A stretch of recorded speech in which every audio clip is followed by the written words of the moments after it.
नमस्कार, मी माही. मोहगनी ह्या झाडाबद्दल आज आपण माहिती घेणार आहे. हे झाड जे आहे ते मोहगनीचे झाड आहे. मोहगनी हे एक अत्यंत मौल्यवान आणि उच्च दर्जाचे लाकूड देणारे उष्णकटिबंधीय झाड आहे. त्याचा वापर फर्निचर उद्योगात केला जातो. त्याच्या रंगामुळे आणि त्याच्या टिकाऊपणामुळे याला फर्निचर उद्योगात मोठी मागणी आहे.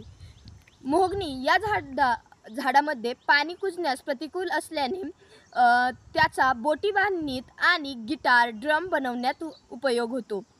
मोहगनीचे फळ सर्वात मौल्यवान मानले जाते, कारण त्याच्यापासून औषधी बनवल्या जातात.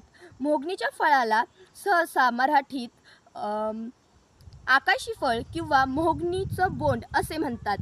मोहगनीच्या फळापासून बनवलेल्या औषधांचा उपयोग diabetes management, high blood pressure, ताप, जखम यांच्यासाठी केला जातो. तुम्हाला या अगोदर ही माहिती होतं का? कमेंट करून नक्की सांगा आणि सबस्क्राईब करायला विसरू नका.